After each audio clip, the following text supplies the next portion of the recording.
Band 6 so অনেকে আমাকে বলেন যে ব্যান্ড 6 পাওয়ার একটা সহজ রুটিন যাতে আমি শেয়ার করি। তো আজকের ভিডিওতে আমি শেয়ার করব কিভাবে কি জিনিস মাথায় রাখলে আপনি ব্যান্ড 6 লেভেলে চলে যেতে পারবেন ওভারঅল। সো এই ভিডিও আসলে কাদের জন্য যদি একটু ডিটেইলস এ বলি সেটা হচ্ছে যাদের কোনোভাবে বর্ডার পার করতে পারলে মানে হয়েছে। বাংলাদেশ থেকে আরকি বেরোতে চান। সো ব্যান্ড 6 পেলে কোনো জায়গাতে হয়তো 6.5 দরকার হয়। সো ব্যান্ড 6 পেলে মোটামুটি আপনি কয়েকটা দেশে বা 80% দেশেই হচ্ছে বা যে সকল দেশে আজকে যাওয়া যায় সেখানে আসলে এপ্লাই করতে পারবেন এই স্কোর নিয়ে। তবে কোনোভাবে যাতে 6 এর নিচে কোনো মডিউলে না নামে। কারণ অনেক জায়গাতে 5.5 আসলে অ্যাকসেপ্ট করে না। সো আমাদের 6 পাওয়ার জন্য মাথায় রাখতে হবে সবগুলা মডিউলে যাতে মিনিমাম 6 করে থাকে। ৪ টা মডিউলে 6 থাকলে আপনার ওভারঅল 6 চলে আসবে। আর যাদের হচ্ছে ব্যান্ড 6 প্লাস কোর লাগবে বাট এখন আপনি 5.5 এর আশেপাশে আছেন, তাদের ফার্স্ট 6 পেতে হবে। তারপরে না আপনি 6.5 বা 7 পেতে হবে। আপনি 5.5 থেকে হুট করে 6.5 এ বা 7 এ চলে যেতে পারবেন না। পাশাপাশি যাদের বেসিক খুবই দুর্বল, কারণ আমি আজকে গ্রামারের লিস্ট শেয়ার করব যে কি গ্রামার শিখতে হবে। সো যাদের বেসিক একদমই দুর্বল অর্থাৎ 5 এর আশেপাশে বেসিক খারাপ থাকার কারণে উঠতে পারতেছেন না 6 এ তাদের জন্য এবং যারা টেমপ্লেট ফরমেট প্রেডিকশন এ খুব বেশি পরিমাণে প্রত্যাশী। 6 এর নিচে আমি জানি না এটা আসলে কিসের জন্য। 6 এর নিচে আসলে যে সকল স্টুডেন্টরা পায় তাদের প্রাথমিক ধারণা থাকে টেমপ্লেট ফরমেট এবং প্রেডিকশন এর মাধ্যমে আপনি 6 প্লাস হয়তো পেয়ে যাবেন। বাট মেক্সিমাম টাইমে দেখা যায় এটা আসলে হয় না। মেক্সিমাম টাইম নাও এটা দেখা যায় 1% স্টুডেন্টদের ক্ষেত্রে হতে পারে লেগে যাচ্ছে বেটা বলে বাট বাকি 90% এর কিন্তু কোনো খবর নাই। এবং আপনি খেয়াল করে দেখবেন আপনি এতদিন যদি ২-৩ মাস অনেকেই হচ্ছে প্রিপারেশন নিচ্ছেন এবং তাদের এই ২-৩ মাস টোটালটা এই ফরমেট টেমপ্লেট হাবি-জাবি যা আছে এগুলা নিয়েই তারা টাইম গুলো ওয়েস্ট করে ফেলতেছে। সো আজকের ভিডিওতে আমি একটা গাইডলাইন আপনাদের সাথে শেয়ার করব যে কিভাবে কোন কাজ করলে প্রত্যেকটা মডিউলে যাতে আপনার 6 সিকিউর থাকে বা সিকিউর হয়ে যাবে। ঠিক আছে? তো আসেন সর্বপ্রথম আমি যে বিষয়টি নিয়ে আলোচনা করব সেটা হচ্ছে গ্রামার। সো গ্রামার খুব বেশি পরিমাণে ইম্পোর্টেন্ট। আমি 7 ব্যাটার স্টুডেন্টদেরকে কখনোই বলি না গ্রামার পড়ার জন্য। যে 7 থেকে 8 এ যেতে চায় তার গ্রামার জীবনেও লাগবে না। ইভেন আপনি দেখবেন যারা খুব ভালো ব্যান্ড স্কোর অ্যাচিভ করছে তারা বলবে যে, "আমার তো গ্রামার পড়া লাগে নাই।" বাট আমি বলব যেহেতু আপনি 6 এখন পর্যন্ত পান নাই তার মানে কি আপনি অবশ্যই 6 এর নিচে 5 বা 5.5 অথবা তারও নিচে হয়তো থাকতে পারেন। আপনাকে গ্রামার শিখতে হবে বা গ্রামার জানতে হবে। কারণ আপনি যদি গ্রামার না জানেন আপনি স্পিকিং বলেন অথবা রাইটিং এ বলেন এগুলাতে আপনি কনফার্ম আপনি ঝামেলায় পড়বেন। কারণ আপনি জানেনই না সেন্টেন্স কিভাবে লিখতে হয়। কি জিনিস মাথায় রেখে লিখতে হবে। আপনি কি মানে বাতাসে এখন 7 বা 6.5 পেয়ে যাবেন? অবশ্যই না। আপনাকে ফার্স্ট অফ অল বেসিক আপনার ঠিক করতে হবে। সো গ্রামার নিয়ে আমি যে বিষয়টা বলি, সাবজেক্ট ভার্ব এগ্রিমেন্ট মাস্ট কারণ টাস্ক 1 এ আপনার ১ম যে ভুলটা রাইটিং টাস্ক 1 এ সেটা হচ্ছে সাবজেক্ট ভার্ব এগ্রিমেন্ট এ আ ধরে। সো এইগুলো আপনি Google এ সার্চ দিলেই বা YouTube এ সার্চ দিলেই পিডিএফ বলেন, ভিডিও বলেন অভাব নাই। আমার নিজেরও সেন্টেন্স স্ট্রাকচার কিভাবে সিম্পল, কমপ্লেক্স, কম্পাউন্ড লিখতে হয় সব ভিডিও দেয়া আছে। সো টেন্স, ভয়েস চেঞ্জ অর্থাৎ অ্যাক্টিভ, প্যাসিভ যেটা সেটা আপনাদের লাগবে অ্যাক্টিভ। প্যাসিভ আর্টিকেল লাগবে যে এ, এন, দি কখন আসলে ইউজ হয় এগুলো লাগবে। কমা রুলস এটা হচ্ছে মাস্ট। কেউ যদি কমা রুলস না জানেন সে কিন্তু সিম্পল, কমপ্লেক্স, কম্পাউন্ড লিখতে পারবেন না। প্রিপোজিশন লাগবে, মডাল অক্সিলারি ভার্ব লাগবে। তো এইগুলা হচ্ছে আমাদের গ্রামারের মোটামুটি লিস্ট। অনেকেই জানে না প্রিপোজিশন আসলে কেন আমাদের ইউজ করতে হয়, মডাল অক্সিলারি ভার্ব কেন আসলে ইউজ করতে হয়।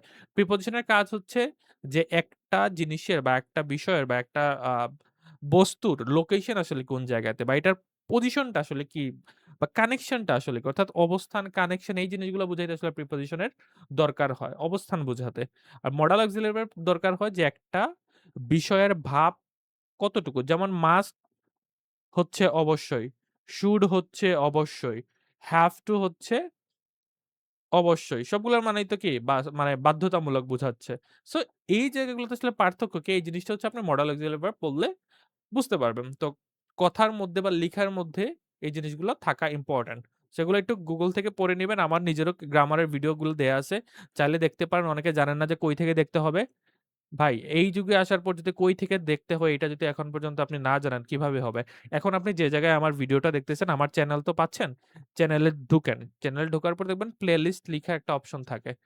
চ্যানেলের মধ্যে গেলেই আপনি পাবেন। সো প্লেলিস্টে ক্লিক করলে দেখবেন গ্রামার বলেন, রাইটিং বলেন, টাস্ক 1, টাস্ক 2, রিডিং বলেন, লিসেনিং বলেন সবকিছুর প্লেলিস্ট একদম গোছানো। অনেকে আমার কোর্সে ভর্তি হইতে চায়। আমি বলি, "ভাই ভিডিও দেখেন, ভিডিও আমি নতুন কিছু কোর্সে পড়াই না। কোর্সে হ্যাঁ, প্র্যাকটিস যেগুলা করেন সেগুলাকে হয়তো ইভালুয়েট করে দেই। বাট কেউ যদি YouTube ভিডিও টোটালটাই ফলো করে তার অন্য কিছু দরকার হবে না। সো আসেন এখন লিসেনিং নিয়ে কথা বলি। সো লিসেনিং নিয়ে আমাদের এইখানেও মেইনলি টার্গেট রাখতে হবে 6 6.5 পেলেও যে আমাদের খুব বেশি পরিমাণে এখান থেকে লাভ হবে। ধরেন আপনি এখানে পেলেন 6.5 বাকিগুলাতে হচ্ছে 6, 6 অথবা 5.5 একটাই পেলেন। ওভারঅল যদিও 6 চলে আসবে কিন্তু অনেক জায়গাতে সেই 5.5 টা অ্যাকসেপ্ট করে না। সো 6 এর বেশি পাইলেও সমস্যা নাই। বাট আমরা ধরলাম আপনি এখানে 6 ই আপনি টার্গেট করতে চান। ওকে। সো 6 পাইতে আসলে কি দরকার হবে বা আপনাদের আসলে কি করতে হবে? আমি এখানে টোটাল প্রসেসটা হচ্ছে আপনাদেরকে বর্ণনা করে দিছি। আপনাকে জাস্ট ২ টা কোয়েশ্চেন টাইপের লিসেনিং এর জন্য ফোকাস করতে হবে। IELTS এ ম্যাপ এবং ম্যাচিং যে কোয়েশ্চেন টাইপ ২ টা রয়েছে, এই ২ টা কোয়েশ্চেন টাইপ অলওয়েজ যে আসবে এরকম কোন কথা নাই। অর্থাৎ এই ২ টা কোয়েশ্চেন টাইপ আসার চান্সেস অনেক বেশি যদিও কিন্তু সবসময় যে থাকবে অর্থাৎ বেশিরভাগ মার্ক যে এই ২ টা কোয়েশ্চেন টাইপ থেকে ক্যারি করে এরকম কোন কথা নাই। সো আপনারা যে ২ টা কোয়েশ্চেন টাইপে সবচেয়ে বেশি পরিমাণে মার্ক পাবেন অর্থাৎ 40 র মধ্যে 20 প্লাস অথবা 30 প্লাসও বলতে পারেন গ্যাপ ফিল এবং এমসিকিউতে। অর্থাৎ আপনার গ্যাপ ফিল আপনাকে আপনার বন্ধু গ্যাপ ফিল অবশ্যই কি করতে হবে? ভালো করতে হবে এবং এমসিকিউতে অবশ্যই ফোকাস করবেন। আমি আপনাদেরকে ম্যাপ, ম্যাচিং, এমসিকিউ এর কোয়েশ্চেন প্রোভাইড করে দিব। বাট কথা শুনেন, অনেকে হচ্ছে কমেন্ট করা স্টার্ট করবেন হয়তো এখন যারা ভিডিও দেখতেছেন যে কমেন্ট করা স্টার্ট করবেন যে, "কই লিঙ্ক দিলেন না।" আরে ভাই বুঝেন লিঙ্ক কই পাবেন বলতেছি। সো গ্যাপ ফিল এবং এমসিকিউ আপনি কি করবেন? ফোকাস করবেন এবং আপনি একটা বিষয় মাথায় রাখবেন যে সব উত্তর আপনার হবে না। অর্থাৎ আমাদের যারা 6 ব্যান্ডের নিচে যে সকল স্টুডেন্ট আছে তাদের একটা মানে আমি জানি না অভ্যাস টাইপের অনেকটা বলা যায়। ৪০ এর মধ্যে যখন টেস্ট দিতে যায় তাদের টার্গেট থাকে ৪০ টা ৪০ টাই আমার কেন হয় না? আজকে আমার অবস্থান 5 এ আমার কালকে কেন 6.5 এ চলে যাচ্ছে না? মানে এক রাতের মধ্যে আপনারা ফলাফল চান। ভাই ১০ দিন টাইম দেন, ১৫ দিন টাইম দেন অটোমেটিক্যালি জিনিসটা কি হবে? চলে আসবে।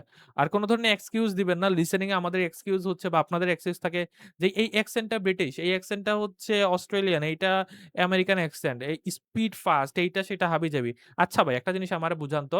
ধরেন আপনি IELTS এর মেইন টেস্ট দিতে গেছেন। ঠিক আছে? সো IELTS এর যেদিন আপনার মেইন টেস্ট আপনি অ্যাকসেন্ট বলেন, স্পিড ফাস্ট কিনা, আপনি কি এই কমপ্লেইন বা এক্সকিউজ কারকে দিয়ে লাভ আছে? পরীক্ষা তো আপনি দিবেন। সো এই সকল জিনিস আগেভাগে মাথা থেকে বাদ দেন। আপনি ওই চিন্তা করারই দরকার নাই যে কোন অ্যাকসেন্ট এ কোন মানে কিসের মধ্যে। অর্থাৎ এই সকল মানে আজাইরা জিনিস যত বেশি পরিমাণে আপনি জানতে যাবেন বা হচ্ছে এক্সপ্রেস করতে যাবেন আপনার প্রিপারেশন খারাপ হবে। আপনি দিন শেষে সব অ্যাকসেপ্ট করে নিবেন যে যাই দেখুক না কেন আমাকে কি করতে হবে? এখান থেকে স্কোর নিয়ে আসতে হবে। এখন যদি আপনি উল্টাপাল্টা চিন্তা করেন যে এক্সকিউজ যে এইটার জন্য মিস্টেক হইছে, এইটার জন্য ওইটা হইছে। ভাই আপনি মানে আপনার 6 এ না ওঠার এটাও একটা রিজন হইতে পারে। ঠিক আছে? সো এগুলা বাদ দিয়ে দেন।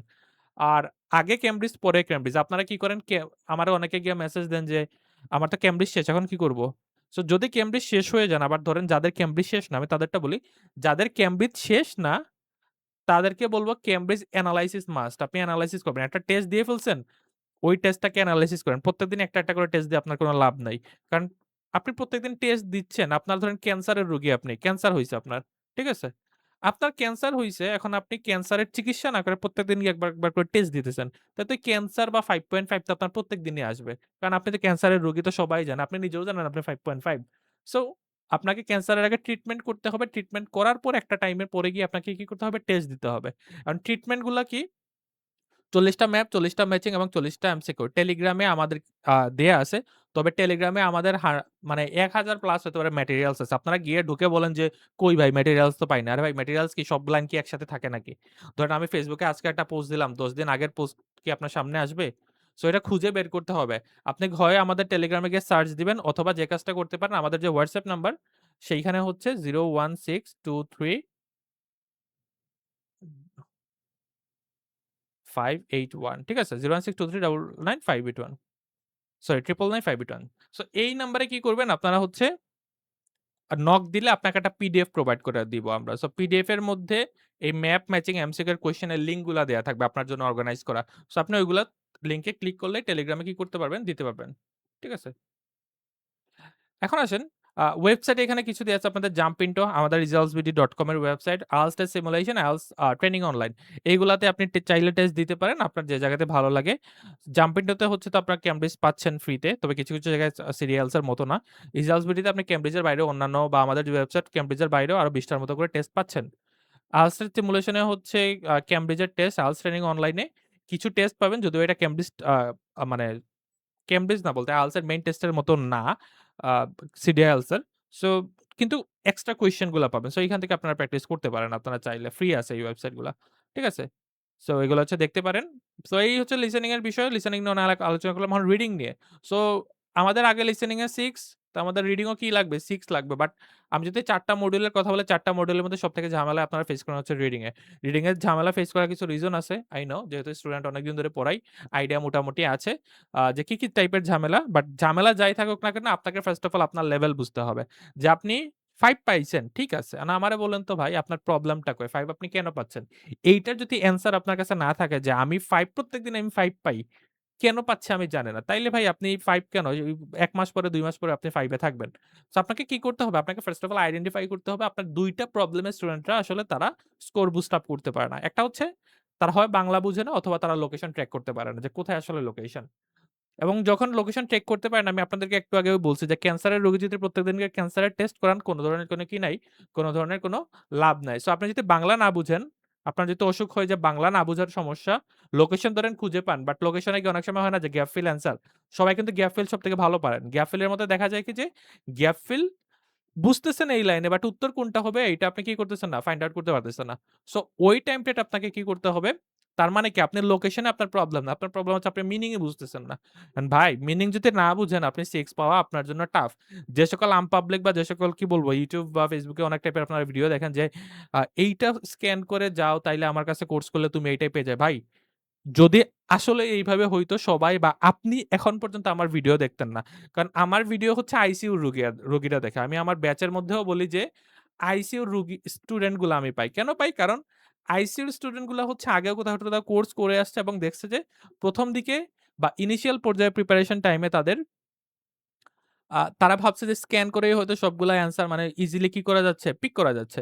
সো যেহেতু অ্যান্সার পিক করা যাচ্ছে পরবর্তীতে দেখা যাচ্ছে যে ভিডিও বা ক্লাসে যেগুলা করানো হচ্ছে ওইগুলাই পিক করা যাচ্ছে। পরে আর কোনটা পিক করা যায় না। সো আল্টিমেটলি লোকেশন রিলেটেড আমরা আসলে যে সকল ভিডিও বা ধরেন ইন্সট্রাক্টররা যে সকল ভিডিও বানায় ওইটা আল্টিমেটলি তেমন একটা কাজে লাগবে না যদি না আপনি বাংলা না বুঝেন। সো বাংলা বুঝার জন্য 41 আর্টিকেল আমি আগের একটা ভিডিওতে আপনাদেরকে মানে বলে দিছি। ব এটা যদিও আমি লিঙ্ক দিয়ে দিব না আপনাদেরকে। সো এই 41 আর্টিকেল হচ্ছে ডেইলি বেসিস এ রিভাইজ দিবেন। যদিও আগেও মেনশন করছি তার জন্য আর এটা নতুন করে আর বলতেছি না। ডেইলি বেসিস এ জাস্ট একটু প্র্যাকটিস করবেন যে ওকে ফাইন আমার রিডিং বুঝার অভ্যাস আছে। এটা হচ্ছে প্র্যাকটিসের বিষয়। আপনার এখানে মুখস্থ করতে আমি কিছু বলি নাই। সো একটু বাংলা-টাংলা বুঝা ট্রাই করেন দেখবেন আপনার একটা বেটার পজিশন এ চলে যাবেন। এখন ধরেন আপনি বাংলাও বুঝেন, লোকেশনও মোটামুটি ফাইন্ড আউট করতে পারেন। তারপর আপনার ঝামেলা হচ্ছে স্কোর আসতেছে না। তাইলে বলব ভাই আপনি গ্যাফেল এবং ট্রুফলস নট গিভেন এ বেশি পরিমাণে ফোকাস করেন। কারণ যদি 80% স্টুডেন্টের কথা বলি, 80% স্টুডেন্টদের মেইন পরীক্ষায় 15 প্লাস মার্কস যদি মানে কোন ধরনের কোন প্রবলেম না হয় 15 প্লাস মার্ক এই ২ টা কোয়েশ্চেন থেকে আসতে পারে।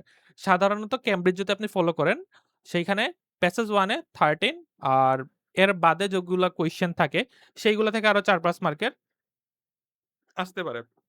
সো মোটামুটি আমি ১৫ প্লাস ধরলাম। তবে কথা হচ্ছে যে বাকি 20% এ যে কেউ পড়তে পারেন। কারণ এই কথা আমি যখন বলতেছি, অনেকেই এসে কমেন্ট করবেন আমি জানি যে আমার এই পরীক্ষায় তো আমার অবস্থা টাইট করে ফেলছে। সো আমি তো 100% বলি নাই। বাকি 20% এর কথা বলছি। এখন ধরেন আমার ভিডিও দেখার পর সবাই যে উপকৃত হয়ে যাবে বা সবাই যে আ মানে 100% ই ব্যাটে বলে লেগে যাবে এরকম কিন্তু কোন কথা নাই। কারণ কোয়েশ্চেন আমি বানাই না। ক্যামব্রিজ থেকে হচ্ছে দেয়। বাট আমি হচ্ছে ইন্সট্রাক্টর হিসেবে এক্সপেরিয়েন্স ইন্সট্রাক্টর হিসেবে আপনাকে কি করতে পারি গাইডলাইন দিতে পারি যে এইটা একটা চান্সেস আছে। আপাতত আপনি মনে করেন আপনি 80% এর মধ্যে। কারণ আ আ আরো যত টাইম সামনে আসবে ওই টাইমে আপনি আরেকটু বেটার প্র্যাকটিস করেন। আগে 6 রিচ করার ট্রাই করেন, তারপর 6.5 রিচ করার ট্রাই করেন। তখন দেখবেন আপনার অন্যান্য কোয়েশ্চেন টাইপেও তেমন একটা কি হবে না, প্রবলেম হবে না। সো আপনার বন্ধু হচ্ছে gap fill and ট্রিপলস not given. এই ২ টাতে একটু ফোকাস করেন। যেদিন প্যাসেজ 1 আপনি সলভ করতেছেন, ঐদিন একটানা ৩-৪ টা বইয়ের প্যাসেজ 1 সলভ করে ফেলেন। দেখে বুঝে সলভ করেন এবং যখন সলভ করা শেষ হইছে, আপনি ওটাকে কি করবেন? এনালাইসিস করবেন। আপনার যেগুলা মিস্টেক হইছে, ওই মিস্টেক গুলো আসলে কেন হইছে? প্রত্যেকটা লোকেশনে গিয়ে খুঁজে আপনারা কি করেন? এই লাইন ধরেন বুঝেন না, আপনারা এটা কপি পেস্ট করে ChatGPT রে দেন। আরে ভাই ChatGPT কি পরীক্ষা দিবে আপনার? আপনি দিবেন পরীক্ষা, আপনার ব্রেইন কাজ করবে। আপনার ChatGPT রে এটা দিয়ে আপনার লাভটা কি? আপনার তো কোন লাভ নাই ChatGPT রে দিয়ে। সো ChatGPT হ্যাঁ, ঠিক আছে আপনাকে এখন হয়তো মিনিংটা বলে দিতেছে বা পরীক্ষার দিন তো আপনার ব্রেইন কাজ করতে হবে এই জায়গাতে। সো এই সকল অভ্যাস বাদ দেন ChatGPT র। আ তাহলে একটু বেটার পজিশন এ চলে যাবেন। আজকে জানি না কেন আসলে আমি একটু আ অনেকটা রুড শোনা যাচ্ছে সম্ভবত আপনাদের উপরে। বাট স্টুডেন্টরা আসলে এই সকল কাজ করে। তার জন্য আসলে আপনাদেরকে বলতে হয়। কারণ এন্ড ওফ দ্যা ডে তে তো রেজাল্ট আপনারই লাগবে। আর তো কারো লাগবে না। সো যদি একটু বকাশকা খেয়ে আমার কাছ থেকে রেজাল্ট নিয়ে আসতে পারেন, তো অবশ্যই ভালো। পরবর্তীতে হয়তো থ্যাংক ইউ দিবেন আমাকে আসার পর। আচ্ছা, আর আরেকটা বিষয় মাথায় রাখবেন আপনার হচ্ছে পেসেজ 3 লাগবে না। এটা আপাতত মাথায় রাখেন যে আপনি পরীক্ষার দিনের আগে বা পরীক্ষার ধরুন ১০-১৫ দিন আগে প্যাসেজ 3 নিয়ে বসতে পারেন। এখন একটা কথা বলি, এখানে অনেকে বলবেন যে প্যাসেজ 1 অ্যান্ড 2 আমি দেই। আচ্ছা 6 পাইতে কত লাগে বলেন তো? 23 লাগে না? সো 6 পাইতে যেহেতু 23 লাগে আপনার কি মানে কোথাও লিখা আছে যে এই 23 পাইতে প্যাসেজ 3 ও টাচ করা লাগবে? আচ্ছা প্যাসেজ 3 থেকেই ধরেন যদি আমি বাদ দেই ২৬ টা কোয়েশ্চেন, ২৬ টা থেকে ২৩ টা আপনার হবে না। আচ্ছা ধরলাম। এখন একটা বিষয় আমারে বুঝেন আপনার যখন মানে টাইম যতটুকু আপনার কাছে বরাদ্দ সেটা হচ্ছে 60 মিনিটস।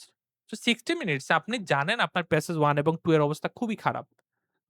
তখন কিন্তু প্যাসেজ 3 আপনি মানে যদি চেক করেন আপনার কিন্তু লাভ নাই। কেন লাভ নাই? কারণ প্যাসেজ 1 এবং 2 তুলনামূলক ইজি থাকে। মানে ইজি গুলাই আপনি পারতেছেন না। আপনি প্যাসেজ 3 তে যদি টাইম দেন আপনি কি পারবেন? সো পারবেন না। আপাতত এটা মাথায় রাখেন। যেহেতু প্যাসেজ 3 আপনি এখন পারবেন না, আপনার এখন কাজ হচ্ছে ৫০ মিনিট বসে বাসায় প্যাসেজ 1 and 2 সলভ করবেন। মানে প্যাসেজ 2 এবং 1 ৫০ মিনিট লাগাবেন। আর বাকি ১০ মিনিট হচ্ছে প্যাসেজ 3 বিসমিল্লাহ বলে স্টার্ট করবেন। দেখবেন মোটামুটি আপনি ২৩ পর্যন্ত কি করতে পারেন? কভার করতে পারবেন। সো প্যাসেজ ৩ ধরেন আমি বাদও দিলাম। আপনার ১ম ২৬ টা থেকে এট লিস্ট ট্রাই করেন ১৮ টা কারেক্ট করার জন্য। কারণ যে ১ম ২৬ টা থেকে ১৮ টা কারেক্ট করতে পারবে না। ধরেন আপনার ১ম প্যাসেজ 1 এ কয়টা কোয়েশ্চেন থাকে? ১৩ টা। আপনি ১৩ টা থেকে ১০ টা কারেক্ট করেন আর বাকি যে ১৩ টা আছে ওইখান থেকে ৮ টা কারেক্ট করেন প্যাসেজ 2 থেকে। এই হচ্ছে ১৮। যে হচ্ছে এখান থেকে ১৮ সিকিউর করতে পারবে, প্যাসেজ 3 ওই যে ১০ মিনিট সময় আছে, ওই ১০ মিনিট সময়ে বুঝে বলেন, আন্দাজে বলেন, যদি মোটামুটি আপনি দাগাইতে পারেন ২৩ টা আপনি বা বাকি ৫-৬ টা আপনার এমনিতেই হয়ে যাবে। সো এইটা হচ্ছে অনেকটা ভাগ্যের উপরে ডিপেন্ড করে।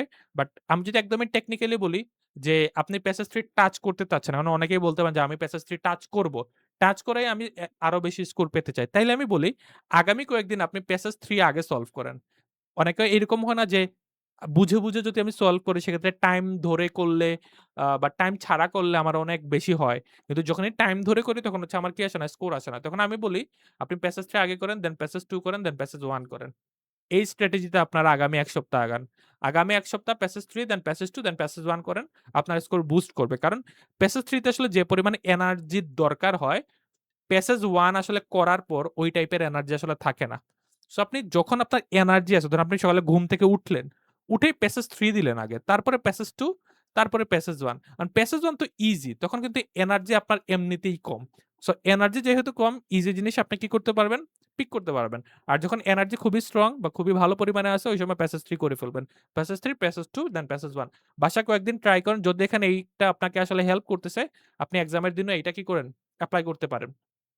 জাস্ট ট্রাই করলেন মাথার মধ্যে। লাস্টে একটা কথা বলব, হুদাই টাইম নষ্ট করবেন না। স্মার্টলি খেলতে হবে। স্মার্টলি বলতে যেটা যে প্যাসেজ 1 and 2 তে ফোকাস করেন। যার প্যাসেজ 1 এবং 2 হচ্ছে না, ধরেন আপনি প্যাসেজ 1-2 মিলায়া হচ্ছে আ ১২ টাও কারেক্ট করতে পারেন না। সেক্ষেত্রে ভাই আপনার প্যাসেজ 3 নিয়ে কোন কাজ নাই। সো প্যাসেজ 3 নিয়ে যেহেতু আপনার কোন কাজ নাই, আপনি প্যাসেজ 1 এ কারেক্ট করতে পারতেছেন না, প্যাসেজ 2 তে কাজ করতে মানে কারেক্ট হচ্ছে না আপনার। প্যাসেজ 3 তে যদি আপনি এখন চিন্তা করেন যে আপনি প্যাসেজ 3 থেকেই কারেক্ট করে ফেলবেন এবং প্যাসেজ 3 থেকে ১৪ টার মধ্যে আরো ১১ টা আপনি কারেক্ট করে ফেলবেন। এটা তো মানে কোয়াইট ইম্পসিবল। তাই না? সো টেকনিক্যালি আগান, স্মার্টলি খেলেন, অটোমেটিক্যালি দেখবেন ভালো করবেন। আর কোন কোয়েশ্চেন এ যারা টাইম ম্যানেজমেন্ট এর প্রবলেম ফেস করতেছেন, কোন কোয়েশ্চেন এ ২ মিনিটের বেশি দিবেন না। আমি অলওয়েজ একটা কথা বলি, সব কোয়েশ্চেন কিন্তু সব স্টুডেন্টের জন্য না। রিডিং ফিল্টার প্রসেস নামে যে বিষয়টা আছে, এটা আমি আর আপাতত এক্সপ্লেইন করতেছি না। অলরেডি আগে আমি এক্সপ্লেইন করছি। যে সব কোয়েশ্চেন এখানে যতগুলা কোয়েশ্চেন আছে, সব কোয়েশ্চেন সবাই পারবে না। আপনার 6 দরকার, আপনি হচ্ছে এইগুলা নিয়ে কাজ করেন। আপনার নিচের গুলা নিয়ে ধরেন নিচে আছে ৫ টা কোয়েশ্চেন, নিচের প্যারাগ্রাফ ম্যাচিং এ আপনি যদি এখানে ২ টা বা ৩ টা হয় আপনি খুশি থাকেন। ৫ টার ৫ টাই হইতে হবে আপনার এই কোয়েশ্চেন টাইপ গুলার কথা না। কারণ সব কোয়েশ্চেন সবাই পারবে না। যে ব্যান্ড 8 এর স্টুডেন্ট সেও কিন্তু ৫ টা মিস করে। সো ৫ টা কেন মিস করতেছে? সবগুলা তো পারবে ব্যান্ড 9 এর স্টুডেন্ট। আর আপনি কি ব্যান্ড 9 এর? আপনি তো 6 পাইতেও আপনার অবস্থা টাইট হয়ে যাচ্ছে। সো এই জিনিসগুলো হচ্ছে অ্যাকসেপ্ট করে নিবেন। নিজেকে হচ্ছে খুবই IELTS এ আসার পর এক্সট্রা অর্ডিনারি, এক্সট্রা ক্রিয়েটিভ ভাবার কিছু নাই। আপনি যেভাবে প্রিভিয়াস টাইম আপনার একাডেমিক পারফরম্যান্স ছিল, বর্তমানেও আপনার সেইম অবস্থানে আপনি আছেন।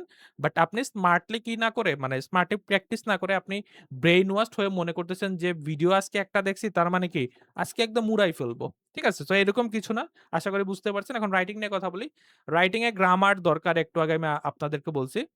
যে পাবলিকের গ্রামার নাই এটলিস্ট 6 এর নিচে যারা আছেন তারা রাইটিং এ প্রচুর পরিমাণে সাফার করবেন। প্রত্যেক লাইনে ভুল ভুল হবে। ঠিক আছে? সো রাইটিং এ টেমপ্লেট, প্রেডিকশন, হাবি-জাবি এইগুলা থেকে সবচেয়ে বেশি যে পরিমাণে ইম্পোর্টেন্ট, রিসেন্টলি তো সবাই স্পেন ভার্সাস আর্জেন্টিনার খেলা দেখছেন, তাই না? সো স্পেন ভার্সাস আর্জেন্টিনার খেলা দেখবেন স্পেনের ডিফেন্স অর্থাৎ গোলকিপার মনে হয় যে শুয়েছিল। কারণ কোন বলই সেই দিকে যায় না। অর্থাৎ স্পেনের ডিফেন্স কিন্তু খুবই স্ট্রং ছিল এই জায়গাতে বা তারা খুবই ভালোভাবে ডিফেন্ড করতে পারছে। একটা জিনিস বললেন তো রাইটিং এ ভালো স্কোর করতে হলে আপনার মাথার মধ্যে সবার ১ম এ যে বিষয়টা আসতেছে সেটা হচ্ছে ওয়ার্ড শিখবো, vocab শিখবো, টেমপ্লেট শিখবো এইটা সেইটা। আচ্ছা, এখন বলেন যে আপনি ওয়ার্ড বাদ দিলাম আমি। কোন ওয়ার্ড ধরেন অ্যাডভান্স কোন ওয়ার্ড নাই। আপনি কি করতেছেন? লিখতেছেন। আপনার লিখার মধ্যে সবগুলা বানান ঠিক আছে? আপনার কমা রুলস ঠিক আছে? আপনি কি মানে ওপিনিয়ন ঠিকঠাকভাবে দিতেছেন? যেমন স্পেলিং, কন্ট্রাকশন ফর্ম, কমা রুলস, ওপিনিয়ন ঠিক আছে? আপনি স্পেলিং দেখা যায় লিসেনিং এ ভুল করেন ৫ টা, রাইটিং এ ভুল করেন ১০ টা। সো আপনি কিভাবে আশা করেন যে টেমপ্লেটে আপনাকে পার করে দিবে? ইম্পসিবল। টেমপ্লেট তখনই কাজে লাগবে যখন আপনার এইগুলা কি থাকবে? ঠিক থাকবে। এখন 6 ব্যান্ডের স্টুডেন্টের বা 6 এর নিচের স্টুডেন্টের প্রবলেম হচ্ছে তারা এইগুলা ঠিক না করে তারা মনে করে আমি মুখস্থ একটা নিয়ে বসায় দিব। আরে ভাই এখানে হাজার, হাজার কোয়েশ্চেন আপনি কোনটা মুখস্থ করবেন? ওকে। সো টাস্ক 1 বলি, টাস্ক 2 বলি কোয়েশ্চেন গুলা লিখে দেয়া আছে। আমার ফ্রি রাইটিং ক্লাস আছে। প্লেলিস্ট কিভাবে চেক করতে হয় বলে দিছি। যেখানে ভিডিও দেখতেছেন চ্যানেলে ঢুকেন, প্লেলিস্টে যান দেখবেন আইএলটিএস রাইটিং। প্লেলিস্ট সাজানো আছে। সব কোয়েশ্চেন টাইপ আপনি কি করবেন সেখানে পাবেন। আচ্ছা এখন আসেন আপনি যখন রাইটিং চেক করবেন আজকের পর থেকে আপনার স্কোর ইমপ্রুভ হবে। আপনি আজকের পর থেকে একটা বানান ভুল করবেন না এবং আপনি যখন লিখতেছেন আপনি এটাকে রিচেক দিবেন এবং IELTS এর মেইন টেস্টে অনেক স্টুডেন্টের মার্ক হারানোর প্রধান রিজন বা মক টেস্টে মার্ক না আসার ১ম রিজন তারা রিভাইজ দেয় না বা রিচেক করে না। যখন আপনি রিচেক করবেন আপনি বানান দেখবেন অটোমেটিক্যালি আপনার ঠিক হয়ে যাচ্ছে। সো বানান ঠিক আছে কিনা এটা ইম্পোর্টেন্ট। তারপরে কোন ধরনের কন্ট্রাকশন ফর্ম ইউস করবেন। অর্থাৎ আমরা তো হচ্ছে ডো নট কে কি লিখি? ডোন্ট। তাই না? সো এই ডোন্ট লিখা যাবে না। আপনাকে ফুল ফর্ম লিখতে হবে। উইল নট লিখতে হবে। শর্ট ফর্ম লিখা যাবে না। কমা রুলস কোথায়, কোথায় কমা দিতে হবে না দিতে হবে আমার ওই রাইটিং প্লেলিস্টে দেখবেন গ্রামারের কিছু ভিডিও দেয়া আছে। আইএলটিএস গ্রামারের ভিডিও আছে। ওইখানে কমা রুলস এর কথা মেনশন করে দিছি। টেলিগ্রাম চ্যানেলে গিয়ে কমা রুলস লিখে 14 কমা রুলস লিখে সার্চ দিবেন। 14 কমা রুলস পেয়ে যাবেন।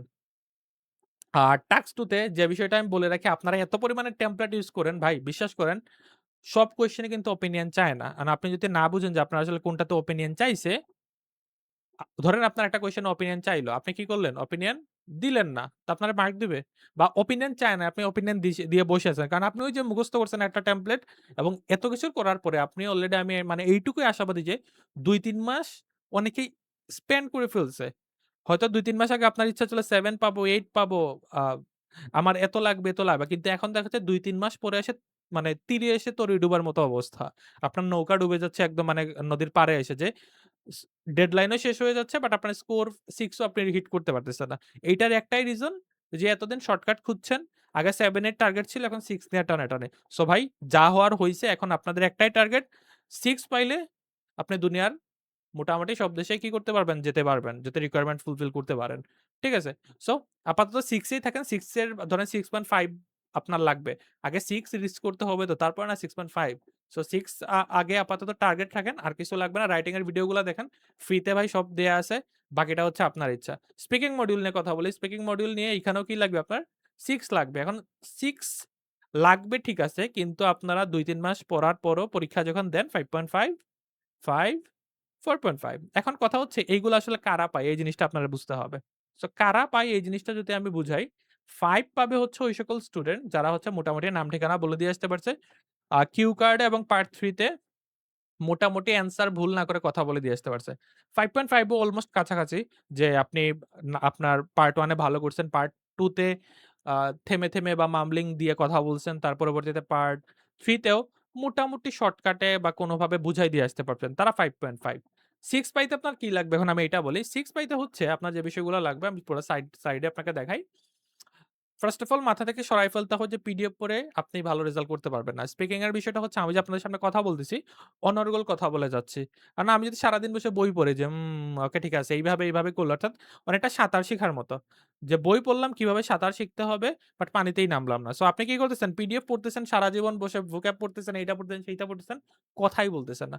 এক্সামিনারের সামনে যদি কথা বলতে মুখ দিয়ে যদি ২ লাইন বের না হয়, আপনার এই পিডিএফ পড়ার কোনো ভ্যালু নাই। আপনার ব্রেইনে কি আছে এটা এক্সামিনার দেখার বিষয় না।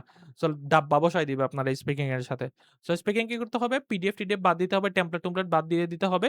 ন্যাচারালি কথা বলেন এবং পার্ট 1 এবং 3 তে আমি আপনাদেরকে ন্যাচারালি বা একদম মানে আপনি honestly যেভাবে আপনার কথা আসতেছে ওইটা আপনি কি করবেন? ডেলিভার করবেন। পার্ট 2 এবং 3 তে কোন ধরনের কোন ভুল অ্যান্সার কি করবেন না? দিবেন না। এবং যদি কেউ ভুল অ্যান্সার দেন সেক্ষেত্রে most of the time 6 miss হয়ে যাওয়ারই চান্স থাকে। সো ভুল অ্যান্সার দিবেন না।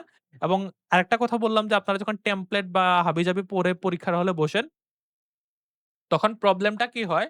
আপনারা এত বেশি পরিমাণে ইলাবোরেট করতে যান, স্পেশালি পার্ট 1 এবং পার্ট 3 তে। মানে কথা বলতেছেন এবং কথা মানে বলতে কোয়েশ্চেন কি ছিল একটু পরে ভুলে যান। ঠিক না? সো কোয়েশ্চেন কি ছিল যেহেতু ভুলে যান, তার মানে কি? আপনার এখানে মাইনাস মার্কিং আছে আপনার জন্য। সো মাথায় রাখবেন আজকের পর থেকে কথা বেশি ঘুরানো যাবে না। যা জানতে চাইছে স্পেশালি পার্ট 1 এবং 3 তে ১ম লাইনেই বলে দেন। ১ম লাইনে বলে তারপরে ইলাবোরেট করেন, আউট অফ দ্যা টপিক বলেন। স্পিকিং এ আ টপিকের বাইরেও কথা বলা যায় অল্প-স্বল্প। রাইটিং এর মতো এতটা স্ট্রিক্ট মার্কিং এখানে আসলে করা হয় না। সো আপনাদেরকে যে কথাটা আমি বলতেছি পার্ট 1 অ্যান্ড 3 তে ১ম এই অ্যান্সার দিয়ে দেন যা জানতে চাইছে। নাইলে যখন আপনি ১ লাইন ২ লাইন মানে গ্যাপ দিয়ে বলতে যাবেন, অর্থাৎ আপনার কোয়েশ্চেন করল। আপনি হচ্ছে বলতেছেন যে, "okay, that's a very good question" বলে কি করতেছেন? আপনি টাইম ক্ষেপণ করে বা ১-২ লাইন বলে তারপরে যখন বলতে যাবেন দেখবেন কোয়েশ্চেন ভুলে গেছেন যে কি বলছে। আর ইডিয়মস এবং ফ্রেজ আমি জানি না ইডিয়মস এবং ফ্রেজ এর এত পরিমাণে আ হাইপ কেন ক্রিয়েট হইছে? ইডিয়মস আসলে কি? বাংলাতে আসলে ইডিয়মসটা কি বলে? বাগধারা। আচ্ছা বাগধারার যে মিনিং সেই বাগধারা আর হচ্ছে ইংলিশে ইডিয়মস। এই ২ টার মিনিং বলেন বা হচ্ছে নরমাল ভাষার মিনিং কিন্তু সেইম না। যেমন আমি মাঝে মধ্যে আমি ক্লাসে বলি যে পটল তোলা। এখন পটল তোলা মানে কি? ধরেন আপনি বললেন যে, "আমার দাদা পটল তুলেছে।" ঠিক আছে? সো যে মানুষটা ধরেন একটু পড়াশোনা করছে, একটু শিক্ষিত বা ভালো নলেজ গেইন মানে আছে তার মধ্যে। সে পটল তোলা মানে কি বুঝতেছে যে ওকে ফাইন উনি তো মারা গেছেন। মানে পটল তোলার বাগধারার মিনিং হচ্ছে কি? মারা যাওয়া। এখন আপনি যে হচ্ছে তেমন একটা নলেজ নাই এই বাংলা ভাষা-টাষা নিয়ে।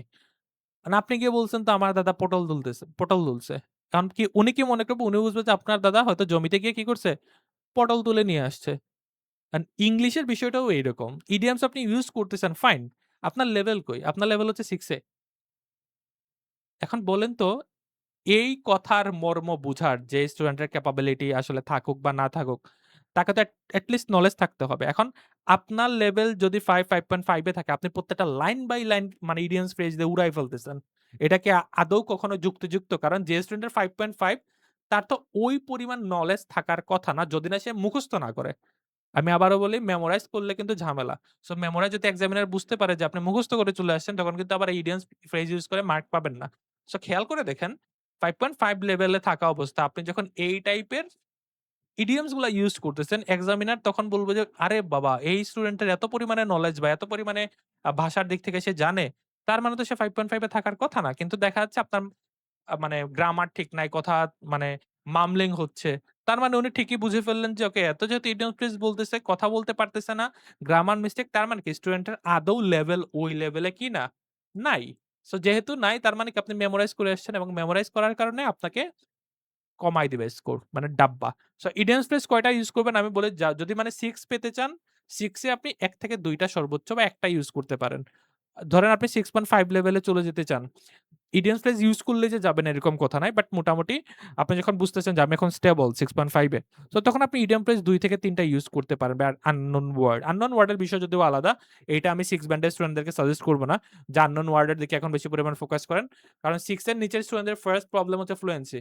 সে কথাই বলতে পারতেছে না। সো কথা যেহেতু না বলে ভাই পিডিএফ-টিডিএফ টেমপ্লেট হাবি-জাবি পড়ে কোন লাভ নাই। মানুষ একজন ধরেন, উনার সাথে প্র্যাকটিস করেন। যেমন আমাদের হচ্ছে ফ্রি স্পিকিং স্পিকারস ক্লাব আছে। স্পিকারস ক্লাবে হচ্ছে স্টুডেন্টরা পার্টনার মানে মেসেজ দেয় যে ফ্রি থাকে তার সাথে কথা বলে।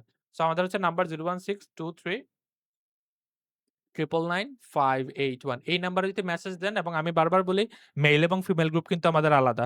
সো কেউ হচ্ছে জেন্ডার মানে হাইড করে বইলেন না যে আমারে এড করেন। কারণ আমাদের হচ্ছে একটু মানে আমরা চাচ্ছি ২ টা জেন্ডারকে আলাদা রাখার জন্য। সো আপনি যদি আমাদের মানে ফ্রি স্পিকারস ক্লাবে জয়েন করতে চান, কি করবেন? আপনি হচ্ছে আপনার নেম বলবেন, আপনার নেম, আপনার লোকেশন অর্থাৎ কোথা থেকে আপনি হচ্ছে জয়েন করতে চাচ্ছেন, আর হচ্ছে আপনার জেন্ডার। ঠিক আছে? আর কোন ধরনের কোন এজেন্সি, কোন কোচিং সেন্টারের কেউ এগুলা হচ্ছে মানে মেসেজ-টেসেজ দিয়েন না। কারণ কোন প্রমোশনাল কোন কিছু আমরা নিজেদের কোন কিছু এখানে মানে প্রমোট করি না। আমরা চাই যাতে ২ টা পার্টি কি করতে পারেন? আপনারা যাতে প্র্যাকটিস করতে পারেন। সো প্রমোশনাল কোন কিছু মানে করার উদ্দেশ্যে গ্রুপগুলাতে কেউ জয়েন হবেন না। আমি বারবার বলতেছি আমি নিজেও আমার কোন ব্যাচ প্রমোট করি না, কখনো পোস্ট দেই নাই এই সকল গ্রুপে। কারণ আমি চাই স্টুডেন্টরা যাতে উনাদের মতো করে বা আপনাদের মতো করে আমরা আপনারা কি করেন? ভালো করেন বা আপনারা যাতে শান্তিপূর্ণভাবে এই গ্রুপের মধ্যে থাকতে পারেন। সো আশা করি বুঝাইতে পারছি। আজকে অনেক বিষয় নিয়ে কথা বললাম।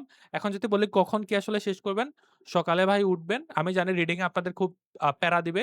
সকালে উঠে একটা রিডিং টেস্ট দিবেন। রিডিং টেস্টের পরে হচ্ছে একটা লিসেনিং টেস্ট দিবেন। এই ২ টা দেওয়ার পর খাওয়া-দাওয়া করবেন না এর মাঝখানে। তারপরে কি করবেন? খাবেন। খেয়ে-দেয়ে আইসা ২ টা এনালাইসিস করতে বসবেন। ঠিক আছে? তো সকালের কাজ হচ্ছে এতটুকু শেষ। তারপরে সন্ধ্যা পরে হচ্ছে আপনি কি করবেন? সন্ধ্যা পরে হচ্ছে বসবেন হচ্ছে ইয়ে নিয়ে রাইটিং নিয়ে। রাইটিং নিয়ে বসবেন, আমার ভিডিওগুলা দেখবেন, স্পিকিং নিয়ে বসবেন। বা পার্টনারের গ্রুপে মেসেজ দিবেন, পার্টনার পেয়ে যাবেন। আর অলওয়েজ ট্রাই করতে হবে যে পার্টনারের একজন ২ জন পার্টনার পাওয়ার পর ওনাদের সাথে রেগুলার কমিউনিকেট করার জন্য। কারণ অলওয়েজ আপনাকে নতুন পার্টনার সবাই হয়তো রাজি নাও থাকতে পারে। সো এই হচ্ছে বিষয়। আজকে অনেক বিষয় নিয়ে কথা বললাম। অনেক আ কড়া কথা বলছি আপনাদের। তো অনেকে হচ্ছে আমার কথা হয়তো ভালো নাও লাগতে পারে। But end of the day তে আপনাদের ভালোর জন্য। কারণ দিন শেষে পড়াশোনা করলেই রেজাল্ট আসবে। এবং আমি কোন শর্টকাটকে কখনোই প্রমোট করি না আপনারা জানেন। আর এই তো পড়াশোনা করেন। পড়াশোনা কখনো আপনার বেইমানি করবে না। আপনি যখন এই বিষয়টাতে স্পেন্ড করবেন, টাইম স্পেন্ড করবেন, আপনার সাথে এই জিনিসটা কখনোই কি করবে না? বেইমানি করবে না। সো আজকে হচ্ছে এতটুকুই। অনেক বিষয় নিয়ে কথা বললাম। কোন প্রবলেম থাকলে হচ্ছে আমাকে জানায়েন। ভালো থাকেন। আসসালামু আলাইকুম।